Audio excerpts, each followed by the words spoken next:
Selamünaleyküm. Aleykümselam. Abi burası.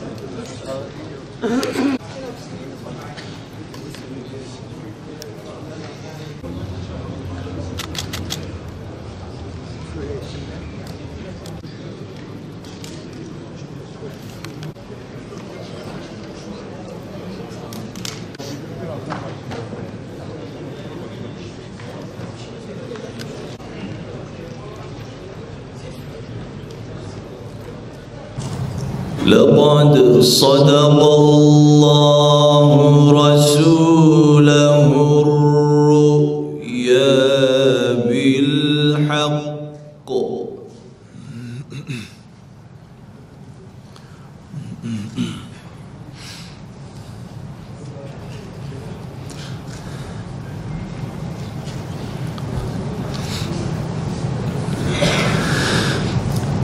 لتدخلن المسجد الحرام إن شاء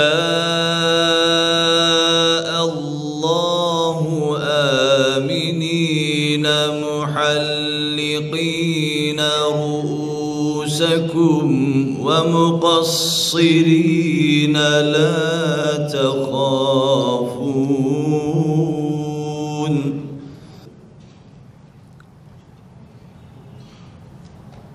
مغفرة وأجرا عظيما رحيم يا أيها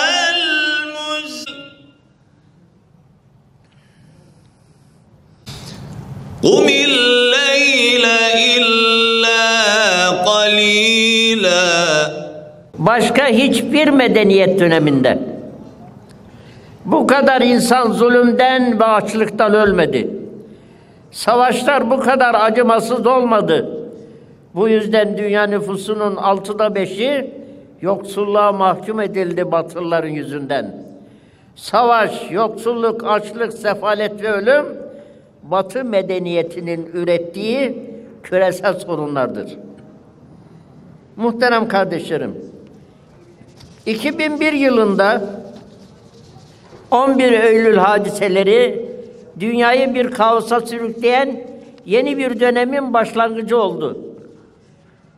Amerika Başkanı Bush, 11 Eylül terör olayının Müslümanlar tarafından gerçekleştirildiğini ileri sürerek İslam'a ve Müslümanlara karşı bir Haçlı Savaşı başlattığını ilan etti.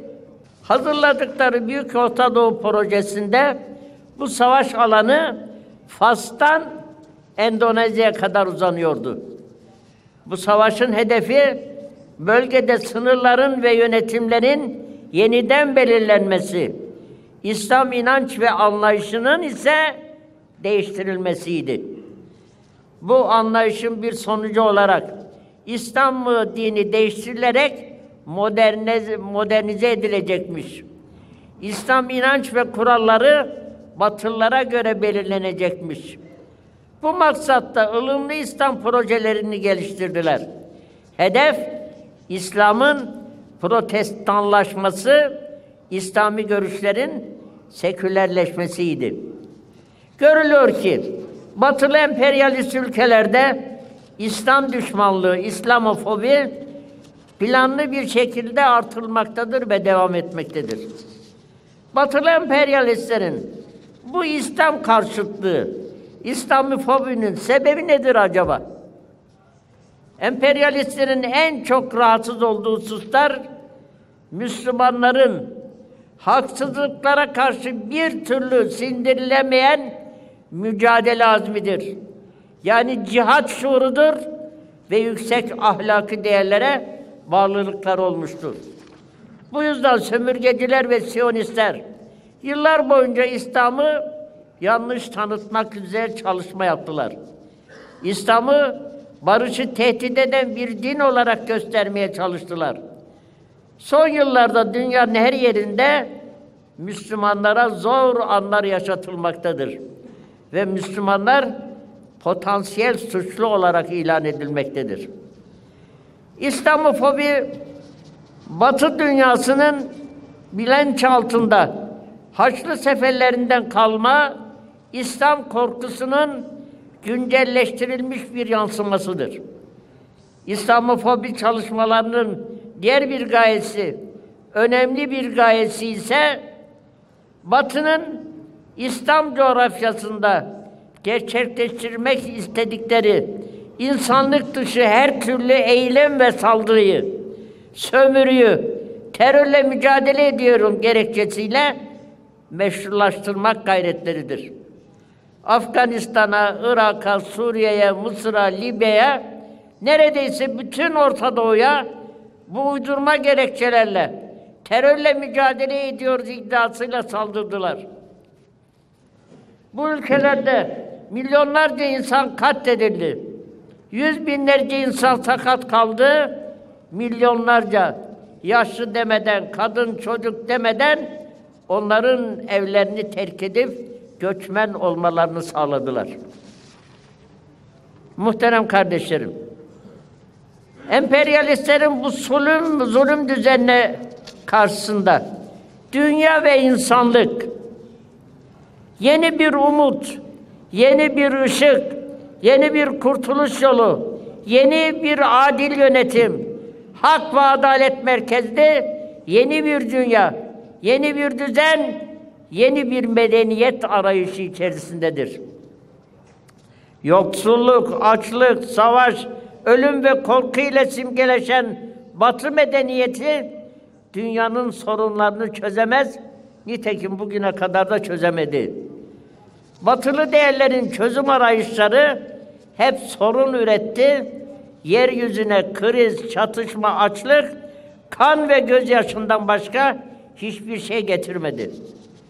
Barış ve hakka teslimiyet anlamına gelen İslam'ın tarih boyunca nereye ulaşmışsa oraya barış, adalet ve refah götürdüğünü gören insanlar diyorlar ki beşeriyet bugün her zamandan daha çok İslam'ın sevgi ve şefkat mesajlarına muhtaçtır.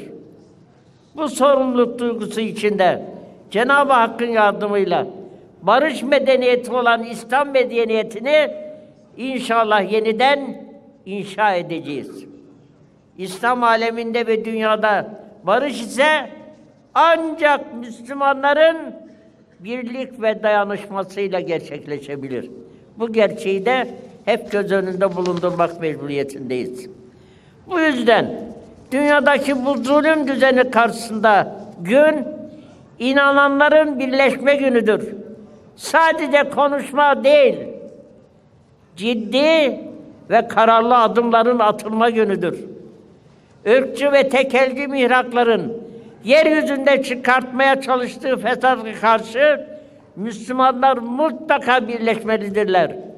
Dahilde ve hariçte zalimlere karşı birlik içinde hareket etmelidirler. Hepimizin malumu olduğu üzere İslam alemi şu anda kendi içinde de büyük bir kargaşa ve çatışmaların içine sürüklenmiş bulunmaktadır. Bu çatışmaların Müslümanlar arasında tam bir kardeş kavgasına dönüşmesi ve her geçen gün daha da yayılması elbette hepimizi derinden üzmektedir. Yaşanan bu kargaşa ortamı çok büyük güce sahip İslam alemini daha zayıflatmakta. Oluşturulmak istenen mezhep ve etnik temelli çatışmalar birlik ve beraberliğimizi ciddi şekilde zedelemektedir. İslam ülkeleri arasındaki bu çatışmalar sadece ve sadece İslam alemi üzerine menfur emelleri bulunan mihraklara, özellikle de Siyonizme hizmet etmektedir. Bizler elhamdülillah Müslümanlarız. Ve bu gelişmeler karşısında çaresizliğe ve acizliğe mahkum olamayız. Bu duruma asla rıza gösteremeyiz. Çaresizliği hiçbir zaman kabullenemeyiz. Kuvvet ve kudret sahibi Cenab-ı Hak'tır. Bu nedenle ümitsizlik, inanmış ve adanmış hiçbir Müslümana yakışmaz. Muhterem misafirlerimiz, Allah'a hamd ediyorum. Bu salonda Endonezya'dan Fas'a uzanan şu tabloda gördüğüm coşku ve heyecan bütün İslam aleminde yaşanan büyük bir uyanışın ve büyük bir şuurlanmanın göstergesidir. Bütün bu inancımla ifade ediyorum. Buradaki heyecan ve kararlılık İnşallah en kısa zamanda Filistin'in, Kudüs'ün, Afganistan'ın, Irak'ın, Suriye'nin ve zulüm altındaki Müslümanların inşallah kurtuluş müjdesi olacaktır.